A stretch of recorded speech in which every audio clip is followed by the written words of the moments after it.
Bienvenue dans cette conclusion de matinée de Jobstick avec le Meetup. Comment j'ai enrichi ma vie professionnelle. Alors, comment j'ai enrichi ma vie professionnelle? Une vie professionnelle est souvent jalonnée d'étapes clés et j'espère que ce Meetup dans lequel vous allez découvrir des nombreux invités et leur retour d'expérience sera une des étapes clés justement de leur vie professionnelle. Alors, nous avons opté pour un format non pas de pitch, non pas de table ronde, mais un format un petit peu hybride. C'est un peu la tendance en ce moment de faire des formules un peu hybrides, mi-visio, mi-présentiel. Donc, très heureux de vous retrouver. J'espère que vous apprécierez cette formule. On remercie l'équipe technique, on remercie la mêlée, on remercie tous les partenaires que vous pouvez retrouver nombreux sur Swapcard et également booker des rendez-vous. Alors, on va commencer sans plus attendre avec deux beaux gosses, comme on peut dire. Voilà, déjà, bienvenue messieurs, bravo, quelle prestance, quelle élégance. On accueille effectivement Félix Ferrand. Alors, Félix Ferrand est développeur full stack en alternance entre l'école des métiers du digital Innov, que vous pouvez retrouver sur Swapcard, et la startup Isidore, site d'achat-revente, livraison, récupération de meubles d'occasion, incubé à Ionis 361. Bonjour Félix. Bonjour. Comment allez-vous ? Ça va très bien. Alors, on m'a dit que vous étiez aussi président du BDE de Innov, c'est ça ? Oui, tout à fait. D'accord, alors parlez un petit peu plus près du micro. Pardon. Donc, président de BDE en ce moment, c'est un peu un emploi fictif. C'est un peu compliqué, mais c'est surtout préparer les années qui viennent. Mais c'est vrai que clairement, on déçoit un petit peu les étudiants cette année de par le contexte. Oui, mais c'est pas de votre faute, puis on sait bien que c'est pas de la mauvaise volonté. On a à votre gauche Denise Yilmaz, alternant spécialisée en cybersécurité et intelligence artificielle à l'école AN21, donc Académie Numérique 21. Vous retrouvez aussi sur Swapcard. Et la startup iTrust, éditeur de logiciels en cybersécurité. Est-ce que j'ai tout bon ? C'est bon, c'est tout bon, tout est validé là. Un jeune en cybersécurité, mais ça c'est super. Alors, messieurs, je vais vous proposer, comme je vous disais, peut-être de vous laisser la parole. D'abord Félix, puis Denise, sur un petit feedback, un retour sur expérience. Comment vous avez enrichi votre vie professionnelle? Alors, c'est un peu la question qu'on pose à tout entretien. Écoutez, Félix, parlez-moi de vous. D'où venez-vous? Qu'avez-vous fait? Alors moi du coup j'ai 21 ans et je termine du coup cette année un master en intelligence artificielle. Donc voilà mon expérience, j'ai fait un peu toutes mes années à Innov parce que je m'y plais bien on va dire. Et après j'ai depuis maintenant 2 ans je suis développeur full stack chez Isidore. Donc isidore.com qui est un site comme dit de vente de meubles d'occasion, voilà.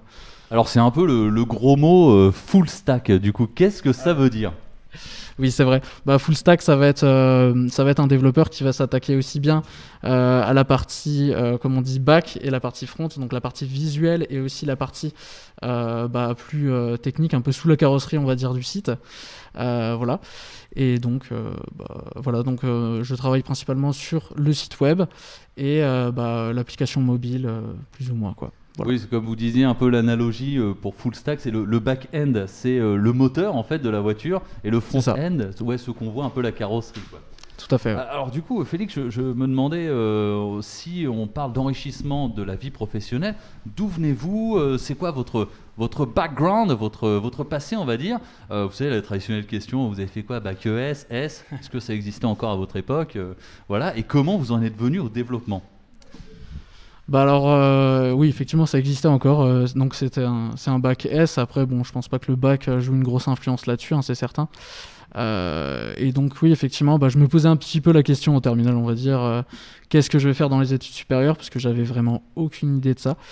Et en terminale, j'ai découvert l'informatique, un petit peu le développement via l'option informatique et sciences du numérique. Ça m'a plu, je me suis dit pourquoi pas. J'ai regardé les écoles, etc.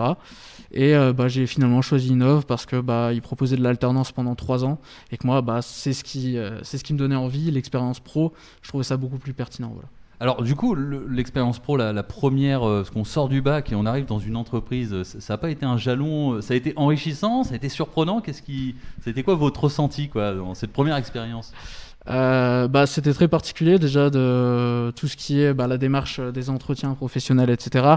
Notamment pour les stages les premières années, mais même par la suite, ma patronne vous dira très bien que j'étais clairement pas à l'aise en chemise à mon premier entretien. Voilà, typiquement. Mais après, c'était assez intéressant, beaucoup de choses à découvrir, mais c'est aussi une façon, je pense, de se responsabiliser et voilà, de prendre un peu la mesure des conditions réelles, quoi. Pas à l'aise en chemise, bon, ça a bien changé depuis, parce que je crois qu'on vous retrouve dans tous les événements, donc Journée Porte Ouverte, en tant que président du BDE. On peut dire que finalement, qu'est-ce qui vous a apporté le plus est-ce que sur la partie alternance, le fait de côtoyer des professionnels, finalement très très jeunes, ce serait un très bon moyen d'être enrichi professionnellement? Je pense qu'effectivement, il y a de ça. Clairement, l'alternance, c'est une des choses qui m'a le plus apporté. Au-delà des études, des connaissances, c'est important de savoir maîtriser un domaine, mais savoir l'appliquer, c'est d'autant plus important, je pense. Et c'est vrai que les contraintes, notamment dans le milieu surtout entrepreneurial, des startups, dans les petites structures, on prend rapidement des responsabilités et on travaille sur différents domaines. Donc, je pense que c'est vraiment l'alternance qui m'a rendu assez polyvalent. Et après, de fil en aiguille, plus on fait de choses, plus on a envie d'en faire. C'est un petit peu la boucle dans laquelle je suis tombé. Donc voilà. Bon, donc du coup, c'est plutôt un conseil à donner, je dirais, aux jeunes postulants. On va s'adresser au public qui va aller sur le Speed Recrute juste après, et puis le Startup Recrute. Donc du coup, plutôt alternance, aller le plus rapidement possible dans l'expérience professionnelle, si on peut résumer. Ouais, tout à fait, ouais. Ouais. C'est vraiment, je pense que c'est fondamental, et on voit de toute façon qu'il y a de plus en plus de formations en alternance, pas spécifiquement dans l'informatique, mais ils favorisent ça parce que clairement ça marche. C'est plutôt prisé. Ouais, c'est plutôt prisé, et puis ça fait la différence. J'aimerais bien avoir l'avis de Denise Yilmaz. Alors, on va passer du développement à la cybersécurité, à l'intelligence artificielle, autant de gros mots en fait qui sont la révolution, on va dire 5.0 de l'économie de demain, mais sans partir dans des débats trop longs. Denise, est-ce que vous pouvez nous dire, c'est un peu comme si on passait l'entretien, mais d'où vous venez, Denise? Alors, moi j'ai toujours aimé les mots compliqués, donc étant petit, je voulais être programmeur, hacker. J'ai fait le même parcours que toi, un bac scientifique, c'est option ingénieur, ISN. Et je me suis rendu compte que non, je ne voulais pas faire de dev. Donc du coup, j'ai changé, j'ai fait un DUT, parcours classique, réseau et télécommunications.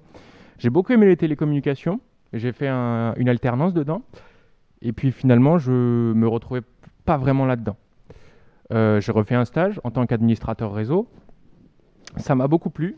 En revanche, ce qui m'a moins plu, c'est les responsabilités et le temps chronophage, tout ce qui est helpdesk, tout ce qui est un suivi réel de l'entreprise en tant que DSI. J'avais pas les épaules assez larges pour porter toutes les problématiques sur mes épaules en fait. Parce que la jeunesse, parce que manque d'expérience entre guillemets. C'est une entreprise qui n'avait pas d'infra. Donc du coup, il a fallu tout construire de A à Z. J'ai essayé d'apporter ma pierre à l'édifice. L'infrastructure était là, l'entreprise pouvait travailler mieux, mais je me voyais pas plus tard travailler là-dedans. Ça a été une réelle expérience, un vrai gain pour moi, mais je me voyais pas continuer là-dedans. Donc du coup, j'ai mis les pieds dans la vie active. J'étais technicien réseau et télécommunications sur une infrastructure opérateur.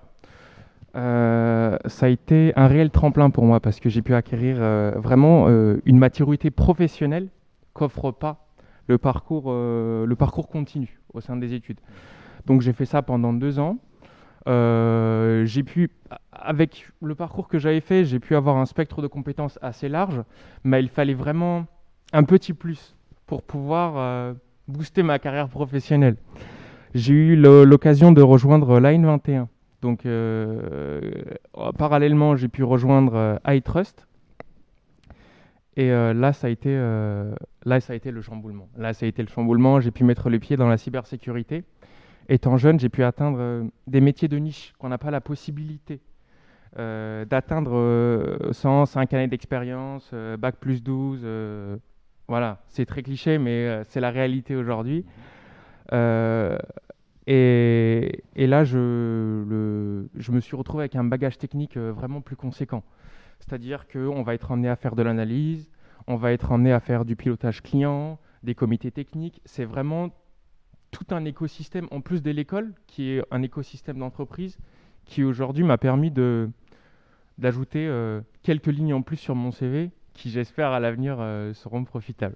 Qui a l'air déjà bien garni, mais si on retient quand même 2 choses très importantes dont vous parlez, Denise, c'est l'enrichissement par la spécialisation et l'enrichissement par l'écosystème. Donc faire partie d'un tout et ne pas être isolé comme un hacker dans sa chambre. J'aime bien l'histoire aussi, effectivement, de toujours avoir voulu être hacker, puis finalement être dans la cybersécurité. Donc c'est assez... Oui, voilà, maintenant je suis en défense, ça n'a rien à voir. Bon. C'est l'inverse de... Alors, du coup, si on parle un petit peu de cette spécialisation, du coup, actuellement, l'AN21 dont vous parliez, donc, qui est l'Académie numérique 21, vous retrouvez aussi sur Swapcard, hein, vous pouvez booker des rendez-vous comme avec Innov, TBS et Digital Campus. Qu'est-ce qu'elle vous a proposé comme spécialisation? J'ai l'impression que ça a été ça la clé de l'enrichissement. Oui. Qu'est-ce qui a été le déclic?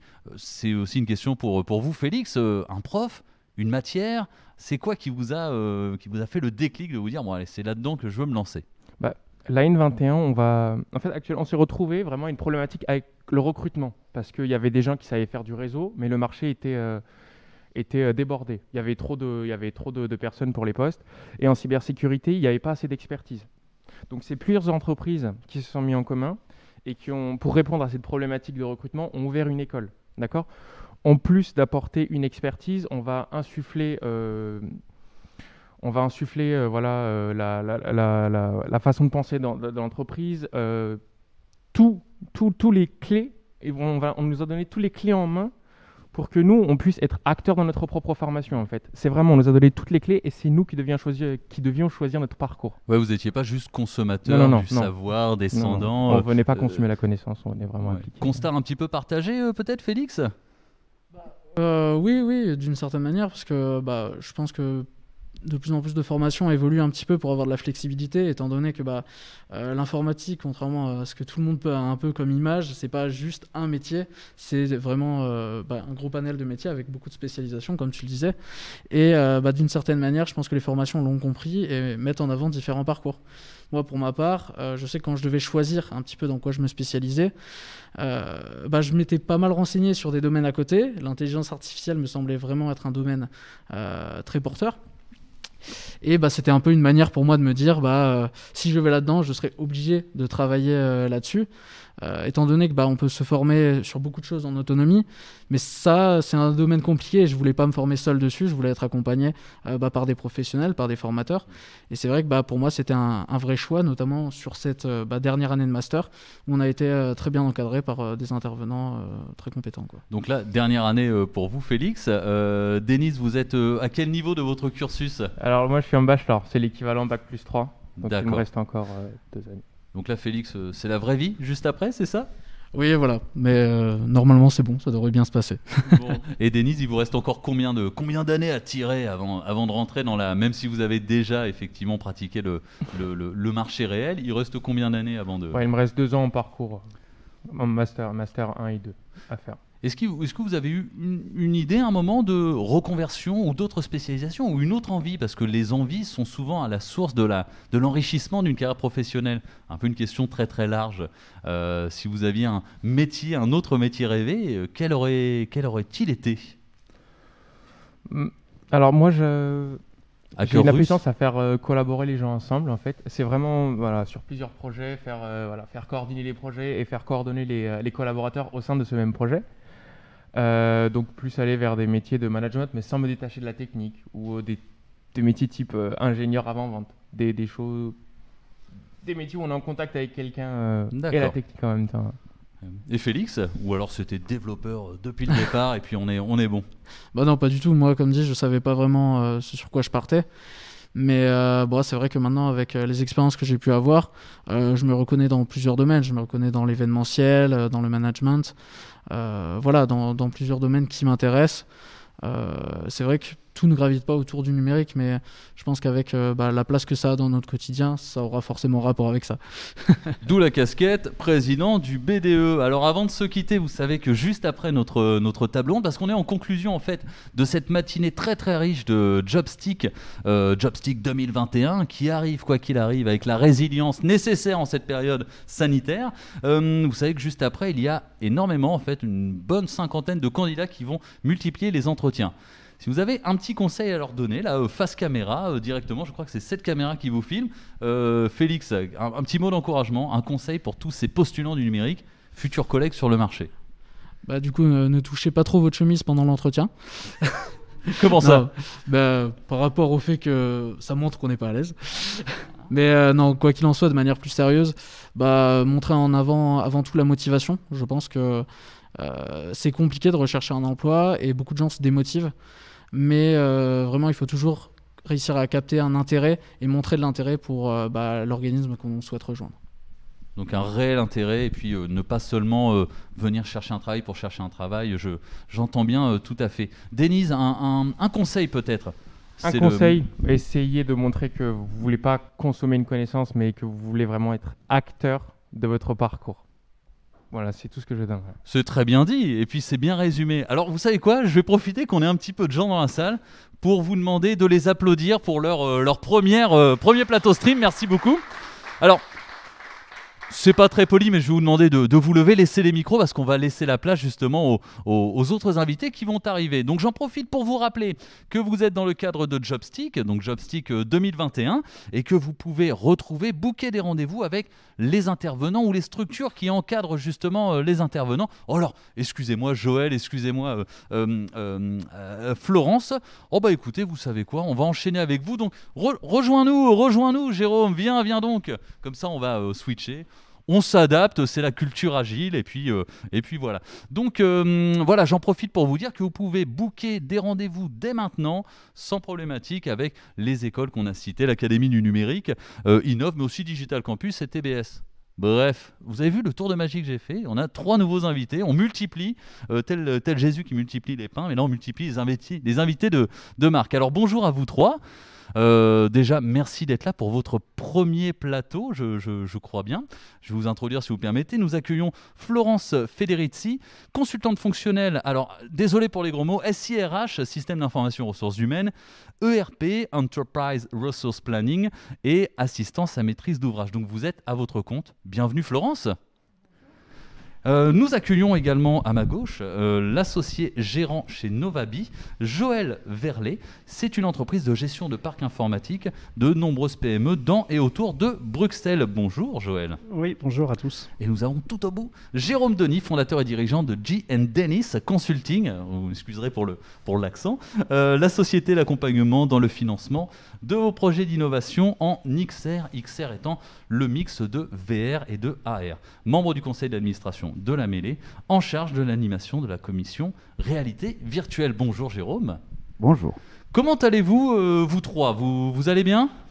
Oui, ça va, merci. Ça va, oui. Est-ce que, comme convenu par galanterie, nous commençons par le retour d'expérience de Florence? Alors Florence, si vous le voulez bien, comme on se disait, on est un petit peu en mode TEDx très large du terme. Retour d'expérience sur votre carrière. D'où venez-vous et comment votre carrière professionnelle s'est enrichie? Moi, j'ai eu plusieurs vies déjà dans mon parcours. J'ai effectué plusieurs métiers dans différents domaines d'activité. J'ai d'abord fait un BTS en comptabilité et gestion d'entreprise. Donc, j'ai commencé ma carrière comme comptable dans un groupe de travaux publics de l'industrie routière pour lequel j'ai travaillé pendant 10 ans. Et donc, au début de ma carrière, j'ai eu des postes en comptabilité, en ressources humaines, en paye.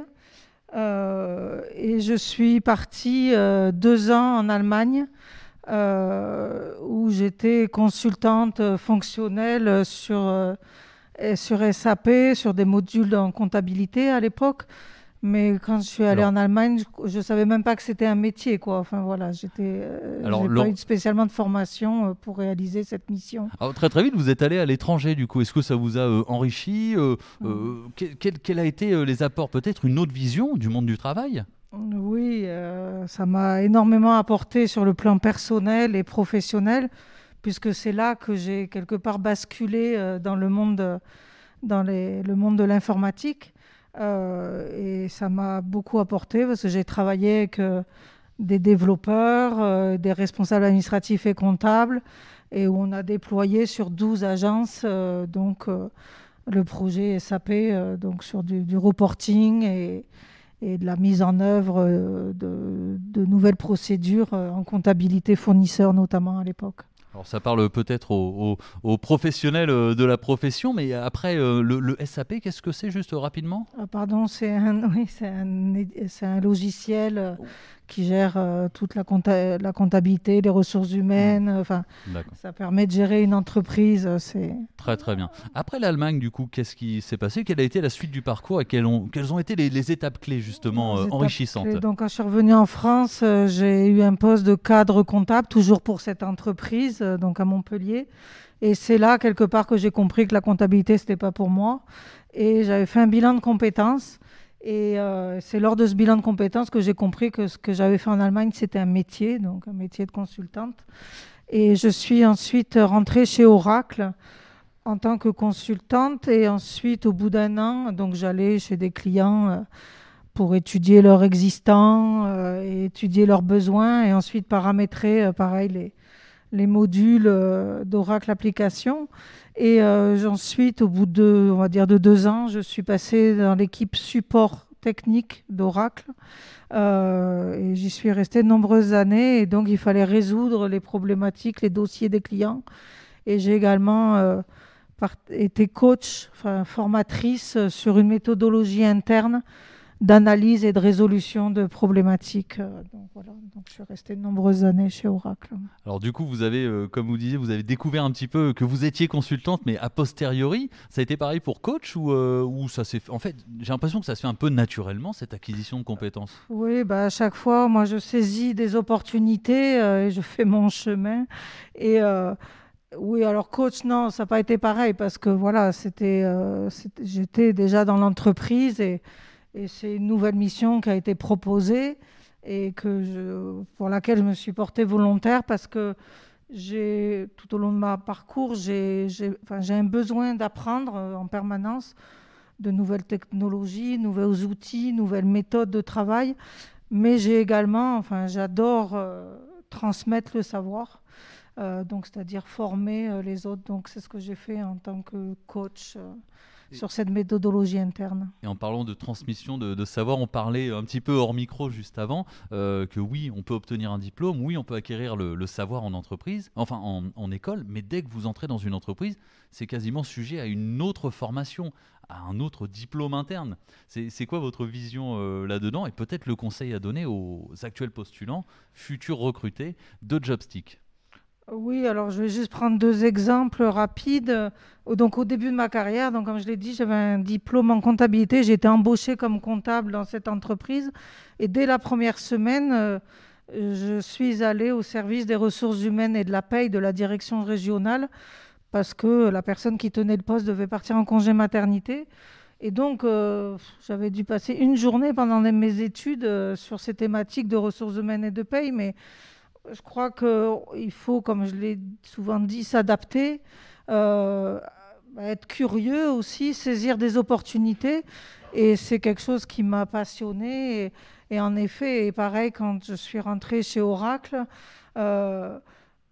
j'ai été formée pendant 2 mois, alors sans rentrer dans la technique, mais donc sur les modules d'Oracle Application, parce qu'en effet, quand on intègre une entreprise, quelle qu'elle soit, il faut un temps d'adaptation. Alors, il y a toutes les connaissances qu'on a pu acquérir lors des différentes formations, mais il y a un temps d'adaptation soit sur les outils, soit sur les procédures, les process, l'organisation elle-même de l'entreprise. Tout ça, il faut un temps pour l'acquérir et pour s'adapter et pour pouvoir réaliser les missions qui nous sont confiées. Et oui, tout à fait. Donc il y a toujours cette latence, effectivement. Il faut mettre à profit. Donc ce qu'on va retenir sur l'enrichissement, c'est toujours être curieux, essayer de gravir un petit peu, d'acquérir toujours en permanence, en continu. Donc en tout cas, merci pour ce message de curiosité. Vous restez avec nous, Florence, bien entendu, parce qu'on va passer à Joël. Alors avec Joël, on avait un petit running gag en se préparant, c'est qu'on s'est dit, faisons un mini TEDx. Alors on a un petit peu plus de temps que convenu, comme on se disait tout à l'heure, donc on prend les grandes largeurs effectivement pour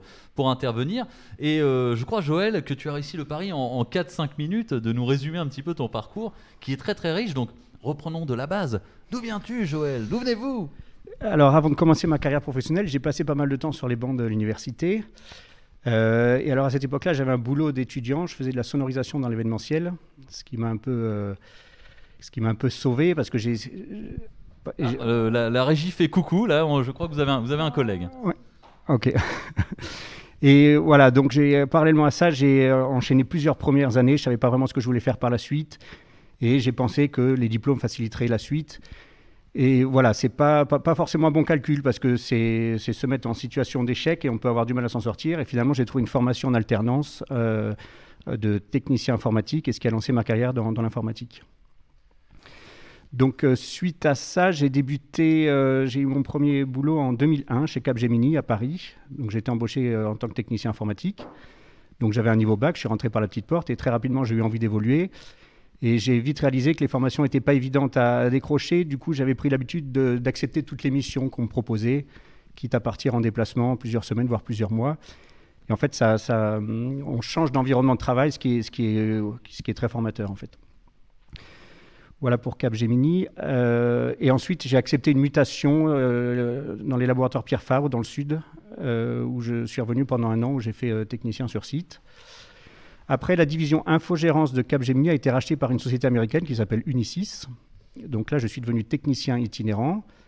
Et les formations que je recevais, c'était les certifications qui étaient dispensées par les fabricants de matériel pour lesquels on assurait la maintenance. Donc j'ai eu des certifications Dell, Quantum, Hitachi, etc. Et après, chez Unisys aussi, pareil, j'avais pris l'habitude d'accepter des missions. Donc 2 fois, on m'a confié une équipe de techniciens pour un renouvellement de parc informatique. Chez KPMG notamment, donc là ça a duré plusieurs mois et là j'ai découvert ce qu'était la gestion d'une équipe, ce qui n'est pas forcément évident quand on débute et j'ai découvert les relations humaines dans le cadre professionnel et c'était très intéressant aussi. Alors après ça, en 2018, j'ai tenté de valider mes acquis et bon, je me suis rendu compte de cumuler le travail la journée, la formation le soir et puis la vie de famille à côté, c'est assez difficile. Donc j'ai dû abandonner le projet. Par contre, en 2000, j'ai bénéficié d'une rupture conventionnelle chez Unisys. Et là, par contre, j'ai pu me consacrer, j'ai repris les études. Donc là, je suis un master en cybersécurité à l'ORT Colomiers. Donc la première année est financée par la région Occitanie et la deuxième année est financée par l'alternance, puisqu'on doit faire la deuxième année en alternance, donc elle est financée par l'entreprise.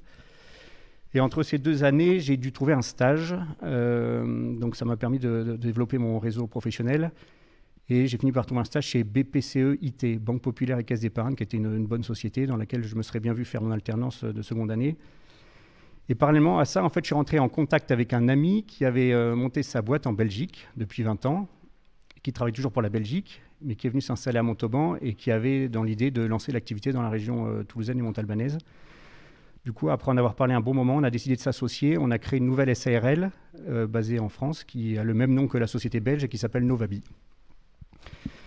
Donc Novabi, en fait, c'est de l'infogérance informatique. On s'adresse aux PME de 5 à 50 salariés et on se présente comme le département informatique de nos clients, le contact unique pour tout ce qui concerne l'informatique. Donc voilà, on s'occupe de l'installation de l'infrastructure, la sécurisation, la maintenance et le gros de notre activité, en fait, c'est 80% de notre activité, c'est le support aux utilisateurs. Donc, ouais, alors le deal, voilà, avec cet associé, donc il venait le deal était que lui, il apporte les process qu'il maîtrise bien, et moi, en retour, avec voilà, ça fait plusieurs dizaines d'années que je suis à Toulouse, je devais profiter de mon réseau pour trouver des clients. Donc j'ai eu la chance d'avoir cette opportunité parce que les process étaient déjà bien établis. Depuis 20 ans, tout était opérationnel. Et du coup, voilà, on se lance petit à petit. On a trouvé quelques clients. Bon, je m'attendais à ce que ce soit plus rapide. Du coup, on a fait appel à une agence de com qui s'appelle Happy Traffic et qui nous aide à développer notre notoriété sur les réseaux sociaux et avec qui on va lancer quelques campagnes Google Ads. Donc Google Ads, c'est pour le référencement sur Internet. Un petit peu de visibilité, effectivement. Voilà, et là, du coup, actuellement, Novabi, entre Bruxelles et Toulouse, oui. On est sur combien de clients Est-ce que ça a porté ses fruits, du coup, la stratégie ? Oui, alors petit à petit. Alors en Belgique, ils sont 3 associés maintenant. Il y a 15 collaborateurs. Et bon, depuis le temps que c'est lancé, ça marche bien. Ils sont installés à Bruxelles. Ils ont plusieurs agences européennes. Enfin voilà, c'est une affaire qui marche bien en Belgique et on essaye de reproduire le même schéma que la Belgique, c'est-à-dire décrocher 2-3 clients et ensuite les fidéliser petit à petit, que le bouche-oreille fasse son travail. Donc voilà, là c'est les débuts. On a un bon client, on en a un deuxième et petit à petit on se lance. Et le temps file, Joël, je vous écoutais avec attention et si je devais résumer, vous avez été ingénieur son, technicien informatique, stagiaire chez Capgemini, vous avez touché au RH, au management, vous êtes papa, vous avez été étudiant et vous êtes à la tête d'une entreprise finalement techniquement internationale. Un conseil peut-être pour celles et ceux qui vont aller postuler, qui vont aborder leur carrière et qui ont besoin de s'enrichir. Si vous deviez tout refaire, est-ce que vous referiez tout? Il y a quelque chose que vous changeriez? Et peut-être un conseil à donner à celles et ceux qui nous écoutent. Alors j'ai eu un départ assez chaotique à l'université. En fait, on a tendance à se fixer soi-même des barrières. Et voilà, le conseil que je donne, c'est de se lancer, c'est de pas avoir peur et de se lancer. Et on se rend compte qu'en fait, c'est plus facile qu'il n'y paraît et les choses se lancent petit à petit. Donc le conseil, c'est de se lancer, de foncer. Eh bien écoutez, lancez-vous, je crois que le conseil et le ton est donné. Jérôme Denis, fondateur de G & Denis Consulting. Vous êtes lancé il y a combien de temps, Jérôme? Il y a 2 mois. Il y a 2 mois? Oui. Pour de vrai? Oui, pour de vrai. Alors du coup, 2 mois, c'est tout frais. Qu'est-ce qui vous a donné envie? Parce que vous allez au devant de grandes déconvenues quand vous entreprenez. C'est un paquet de galères. Pourquoi avoir fait ce choix? Parce que d'une part, il y a une forte demande sur ce type de consulting. Et puis, c'est beaucoup lié à mon activité au sein de la mêlée, figurez-vous. Parce que dans la commission que je co-dirige avec deux filles fantastiques qui sont Anne-Sophie Jiménez et Natalia Vokanova, eh bien, nous avons autour de nous des adhérents et des futurs adhérents qui sont avides de conseils, sont avides aussi d'expérience. Et du coup, l'idée est venue de consolider tout ça suite à une rupture conventionnelle que j'ai mis en œuvre avec mon ancienne entreprise, dans laquelle j'occupais un poste de directeur opérationnel. Et bien, il se trouve qu'en effet, il y a une forte demande, donc voilà, c'est naturel. Donc du coup, c'est le marché qui vous a, entre guillemets, poussé, qui vous a donné envie de vous lancer, quoi. Et alors, c'est un thème qu'on n'a pas abordé encore dans cette table ronde rapide. Et en nous, une rupture conventionnelle, on s'en fait tout un foin. C'est un petit peu, vous savez, comme on parle d'une entreprise, on a peur. Est-ce que c'est pas aussi une manière d'enrichir sa carrière, de se dire, je stoppe ce que je sais faire et je vais me mettre en danger? Absolument, c'est exactement ça. Une rupture conventionnelle, c'est d'ailleurs... bon, ça se passe plus ou moins bien en fonction du contexte, mais en l'occurrence, moi, ça s'est très bien passé. D'ailleurs, j'ai toujours de très bonnes relations avec mon ancienne entreprise, avec laquelle j'ai même des projets futurs. C'est d'un commun accord. C'est aussi une manière de dire à l'entreprise qu'on quitte, eh bien voilà, j'ai un projet personnel que je veux mettre en œuvre, et donc je pars pour ça. Alors, ça fait aussi l'objet de ce qu'on appelle un off-boarding, c'est-à-dire... oh le gros mot, qu'est-ce que c'est que ça? Oh là là, oh le gros mot. C'est moi les anglicismes, c'est... Voilà. Le off-boarding, c'est en quelque sorte un processus de départ d'une entreprise qui concerne à la fois celui qui part, mais aussi ceux qui restent.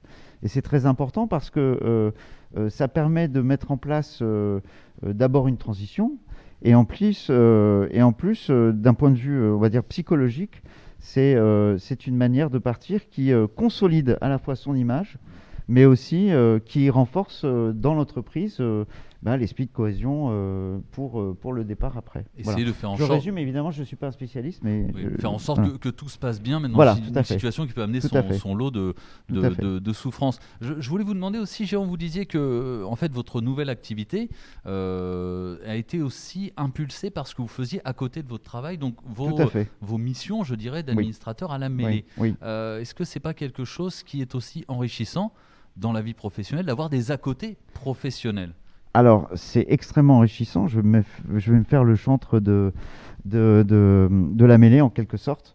Faire partie d'une association comme la mêlée, qui a d'abord un rayonnement assez important en Occitanie, c'est à double sens. Non seulement on apporte son expérience à ceux avec qui on travaille, et les adhérents, bien évidemment, mais on joue le rôle de pivot et de communication entre les adhérents et aussi l'écosystème économique. Et c'est extrêmement important. Et puis, je dirais, en tant qu'adhérent, le grand avantage, c'est qu'on crée du réseau. Et évidemment, le réseau, c'est extrêmement important. Donc, on va aller chercher autant de choses qu'on en donne. Voilà. Et le réseau, c'est aussi l'apéro. Voilà. Alors, ça, c'est le côté sympathique de la mêlée. Mais bon, l'apéro, on l'attend. On voit les collègues et l'équipe technique qui se marrent. Merci beaucoup. Alors, il va nous rester vraiment 30 secondes, donc 10 secondes chacun pour donner un conseil à celles et ceux qui vont aller au Speed Recruit, donc face caméra, pour la cinquantaine de candidats. Joël, quel serait le conseil que vous leur donneriez là, pour ce moment un petit peu stressant qui va arriver dans une vingtaine de minutes déjà?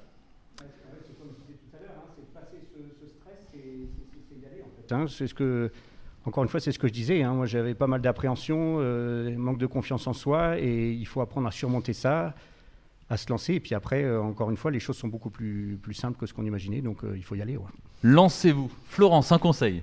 Oui, un conseil, bien se préparer en ayant conscience de ses compétences et de ce vers quoi on veut aller pour exprimer sa motivation. Et je voudrais juste rebondir sur ce qu'ont dit Joël et Jérôme aussi, c'est de profiter par moment dans sa carrière soit de départ volontaire ou contraint, parce qu'on a abordé le sujet, de faire des bilans de compétences, des bilans d'orientation.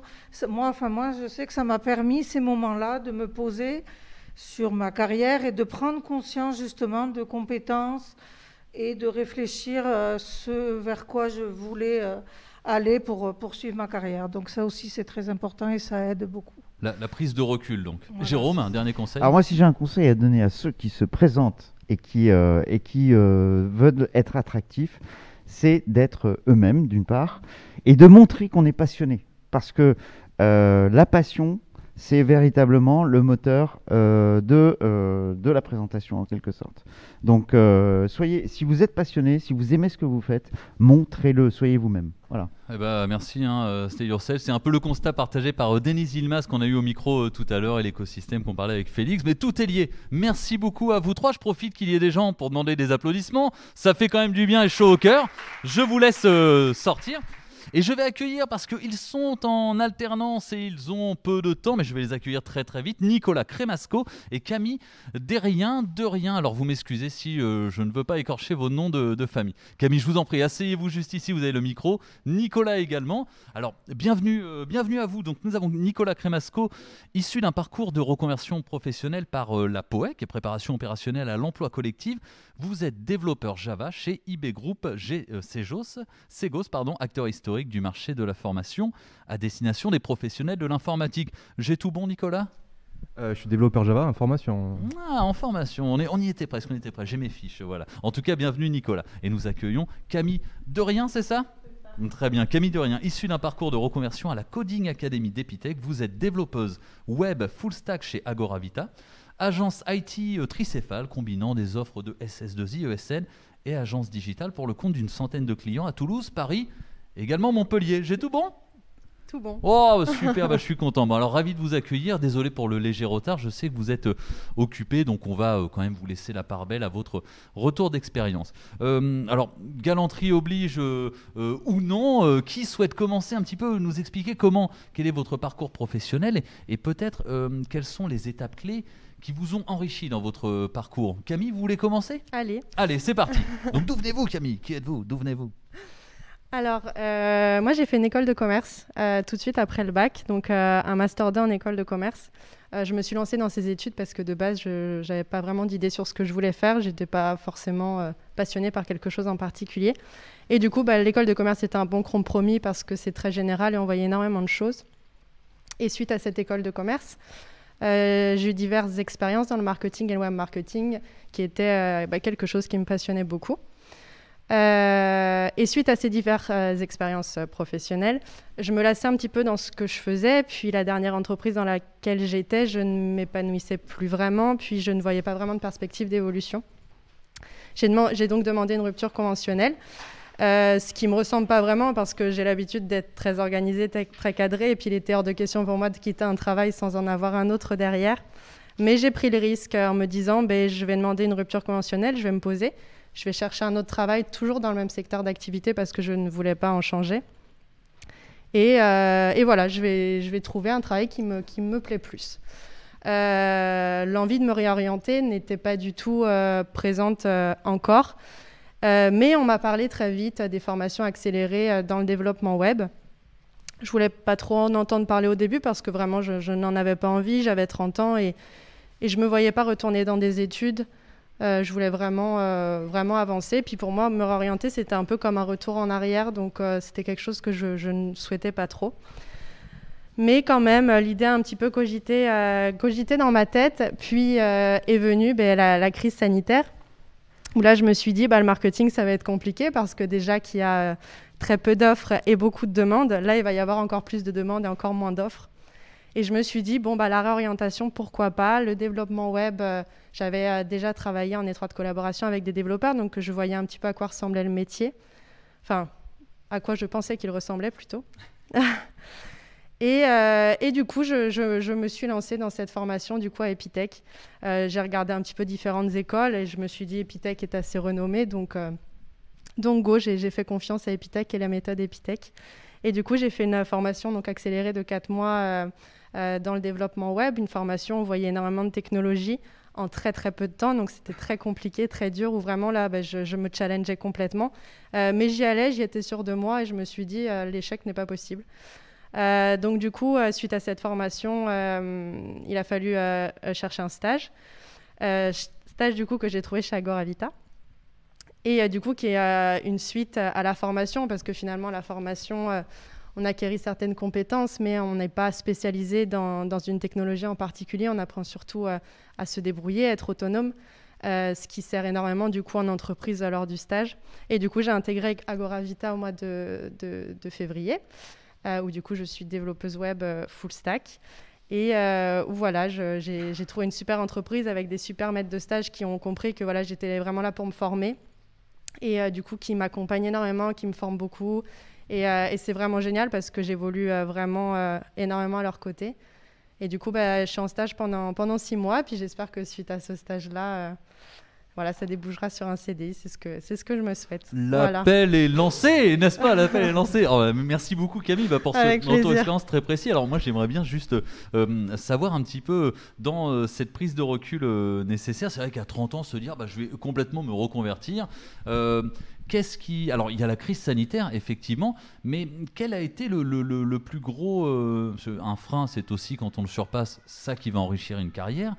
C'est à quel moment que vous êtes dit, j'ai pas le droit à l'échec, là je pars du marketing, de la communication, puis voilà, pour aller devenir développeuse. À quel moment vous vous êtes dit, ok, là c'est bon, ça va le faire, je suis sur les bons rails? Pour parler crûment, on m'a un peu mis un coup de pied aux fesses. J'ai passé un entretien... pour faire un job dans le marketing. Et mon frère m'a dit, c'est soit tu prends ça et finalement les perspectives d'évolution que tu souhaites, tu l'auras jamais vraiment parce que c'est le boulot que tu faisais avant. Soit tu te lances dans quelque chose où la perspective d'évolution, elle est énorme et où vraiment tu vas pouvoir faire un truc où tu vas t'éclater. Et je me suis dit, je vais lui faire confiance les yeux fermés. J'étais un peu, pas paumée, mais presque. Et je me suis dit, allez, on y va. Ah oui, alors donc la vie de la famille était importante. C'est la vie de la famille qui était important et puis à un moment donné, il fallait que j'arrête de réfléchir aussi parce que les mois passaient et puis à un moment donné, il faut prendre des décisions et j'ai décidé de prendre cette décision-là et de l'assumer. Et j'en suis très contente et je le regrette absolument pas aujourd'hui. Du coup, merci beaucoup à votre frère. Il s'appelle comment? Il s'appelle Antoine. Antoine, franchement, bien joué parce que du coup, il faut avoir non seulement du courage pour se reconvertir et aussi peut-être une question qu'on peut aborder si vous le souhaitez. C'est peut-être, on voit, on a plus de développeurs hommes que de développeurs que de développeuses. C'est un métier qui tend à se féminiser. Est-ce qu'on peut avoir votre avis, par exemple, de femmes développeuses dans cet écosystème plutôt masculin qui, j'espère, va se métisser de plus en plus? J'ai peut-être pas encore assez de recul à ce niveau-là. C'est vrai que moi, dans l'entreprise dans laquelle je travaille, on est 2 développeuses femmes contre 6 ou 7 garçons. Donc ça reste un métier quand même, à ce que je vois pour l'instant, très masculin. Après, on verra si ça se diversifie ou non. Mais en tout cas, je pense que finalement, c'est un bon point d'être une femme dans ce métier parce que justement, il y en a peu. Donc du coup, ça apporte un air nouveau, puis une vision de voir les choses aussi qui est peut-être un petit peu différente. Donc voilà. Le message est passé, parce que c'est vrai que nombre de personnes, je pense, qui nous écoutent, nous regardent en replay ou sur l'application Swapcard, doivent se dire, ont déjà pensé à se reconvertir dans le développement. Et je pense que votre témoignage va justement éclaircir un petit peu les risques, la motivation et puis un petit peu le coup de pied aux fesses nécessaire. J'espère. Alors Nicolas, est-ce que vous avez un frère ou une sœur qui vous a mis un coup de pied aux fesses pour vous reconvertir dans le développement ou vous y êtes venu de votre plein gré? Alors moi, j'ai pas été forcé par ma famille, non, mais j'y suis venu de mon plein gré. Moi, en fait, j'ai commencé mes études en fait par le développement informatique. J'ai fait un BTS en informatique, ça remonte à 10 ans maintenant. Et en fait, j'avais quitté ce monde-là pour faire du marketing parce que c'était ça qui me plaisait. Donc, j'ai fait 5 ans d'études en marketing. J'ai travaillé ensuite comme chargé de communication digitale dans le spatial. Et à la fin de mon contrat, de mon dernier contrat, donc de ce poste-là, quelques temps après est arrivé le Covid et donc de moins en moins d'opportunités, des processus de recrutement toujours de plus en plus rares et puis un processus de recrutement en particulier en fait m'a amené jusqu'à la dernière étape et bon, j'ai pas été pris et c'est vraiment à ce moment-là que j'ai eu le déclic de me dire bon, il faut que j'étende mes possibilités quoi. Et donc je suis parti dans un processus proposé par Pôle emploi qui s'appelle Active Projet, qui vous permet de faire le point sur vos compétences et quelles sont les possibilités d'évolution. Et donc c'est à partir de là que j'ai trouvé donc, la formation dans laquelle je suis actuellement, donc qui est une POEC, en développement Java J2E, pour les techniques. Alors Java J2E, pour le gros mot J2E qui... En gros c'est du développement Java pour le web quoi. D'accord, ouais. Tout simplement, ouais. En gros c'est ça. Et donc là, c'est ce que je fais actuellement, et donc ça me permet de revenir dans ce domaine-là qui m'avait toujours plu, mais que j'avais quitté il y a maintenant 10 ans, quoi. Voilà. Donc du coup, c'est rigolo parce que vos parcours ont un peu de C'est vrai similarité. Il y a des points communs. Ouais. La com, le market, et puis finalement, de toute façon, une crise amène une opportunité. Alors, désolé pour la motivational quote que vous retrouvez sur LinkedIn à peu près tous les jours, mais c'est vrai que là-dedans, c'est un mal pour un bien quelque part. Avec le recul, finalement, est-ce que c'était pas une bonne chose cette crise sanitaire pour votre carrière, bien entendu? Oh, complètement, moi pour ma part, complètement, ouais. Je pense que de manière, dans toute mauvaise chose, il y a des avantages. Et là, c'est le cas, ouais, complètement. Merci le Covid. Et oui, Au niveau enrichissement, c'est pareil pour moi, oui, parce que sinon je serais resté dans le même domaine et bon, je me serais pas enrichi autant que ce que je fais maintenant, quoi. En plus, on ne se serait pas retrouvé sur ce canapé. C'est vrai que j'aurais pas été ici aujourd'hui, quoi. Mais alors, Nicolas, il y a quand même une petite différence avec le parcours de Camille, c'est que vous venez des premières amours de l'informatique, c'est ça? C'est ça. En fait, j'avais commencé mes études, j'avais fait un bac plutôt ingénieur, donc technologique, mais plutôt ingénieur, et j'avais eu la volonté de faire du développement informatique. C'était vraiment ma première idée, quoi. Et au premier contact que j'avais eu, c'était dans les années 2010-2012. C'était quelque chose qui m'avait un peu rebuté, quoi. J'avais 19 ans, je me disais, bon, je vais faire que ça maintenant. C'est toute ma vie, je vais faire que ça, quoi. Ah oui, passer sa vie derrière un écran, c'était peut-être pas ce dont on a envie à 19 ans. Puis moi, comme j'avais fait un bac plutôt ingénieur, j'avais jamais touché à tout ce qui était économie, sciences sociales, etc. Donc j'étais très intéressé par ça. Et donc j'ai décidé en fait de reprendre mes études à zéro et d'aller à la faculté du Capitole et de reprendre en économie-gestion, en licence d'économie-gestion, quoi. Voilà. Une voie un petit peu plus classique, finalement. Alors, je vais profiter un peu de votre jeunesse. Question que j'aurais dû poser à Félix et Denise. Quels ont été la vie de vos proches et vos parents? Alors, on va mettre votre frère de côté, Camille, puisque c'est lui qui a été un peu à l'initiative. Comment réagit l'entourage, la famille, proche, quand vous dites « j'abandonne tout et je vais faire développeur ». Ça a été quoi les premières réactions des parents, par exemple, ou des proches Alors moi, j'ai été très étonnée parce que j'étais persuadée qu'on ne me suivrait pas forcément là-dedans. Et en fait, au contraire, mes proches m'ont beaucoup accompagnée. Après, il y avait ceux qui accompagnaient beaucoup et ceux qui restaient un petit peu éloignés et qui se disaient bon, c'est un petit peu étonnant, mais pourquoi pas. D'accord.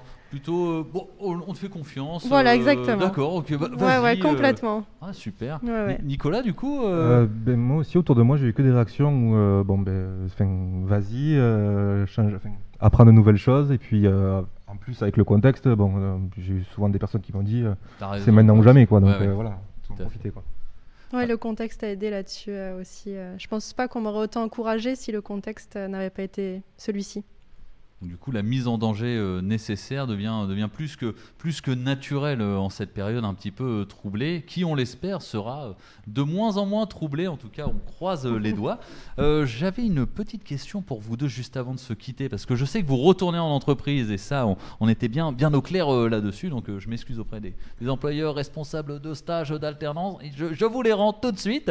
un petit conseil pour celles et ceux qui se retrouvent là dans à peu près 20 minutes dans la situation dans laquelle vous étiez avant d'aller en stage, avant d'aller en alternance, qui vont passer un entretien de recrutement lors du Speed Recrute et du Startup Recrute. Allez, en 10-15 secondes chacun, face caméra, un petit conseil pour les candidates et les candidats. Moi, un conseil, j'en aurais qu'un seul, c'est de rester ce qu'on est, rester naturel. Et voilà, c'est tout. Stay natural. Voilà. Nicolas, un conseil. De bien identifier les points qu'on va mettre en avant et de faire passer ces messages pendant l'entretien. Et de ne pas confondre aussi la vitesse et la précipitation. Dans ce genre de speed recruiting, c'est souvent ce qui se passe. Bon, alors n'oubliez pas que derrière le speed, il faut aussi savoir prendre son temps, même s'il faut ne pas confondre vitesse et précipitation. Écoutez, on va conclure là-dessus, ce qui fait qu'on conclut dans les temps cette table ronde pitchée, ce petit Rex, appelez-le comme vous voulez, en conclusion de cette matinée de Meetup. Je profite qu'il y ait du monde pour demander des applaudissements pour nos 2 derniers invités. Merci beaucoup. Camille de rien, Nicolas Crémasco, nous avons eu aussi, merci à Florence Federici, Joël Verlet, Jérôme Denis, Félix Ferrand et Denise Yilmaz. Je remercie énormément l'équipe technique, Marlon, Quentin et Angèle, l'équipe de la communication qui est juste là avec Julie, Léa, enfin toute la team, et Corentin. Merci beaucoup mon ami d'avoir réussi à fédérer un peu tous ces beaux invités qui m'a facilité en fait le travail d'animation. Donc merci mon copain, merci à toutes et à tous, et puis une très bonne journée. Et je croise les doigts pour le Speed Recrute et le Startup Recrute. Bonne journée à toutes et à tous, à bientôt.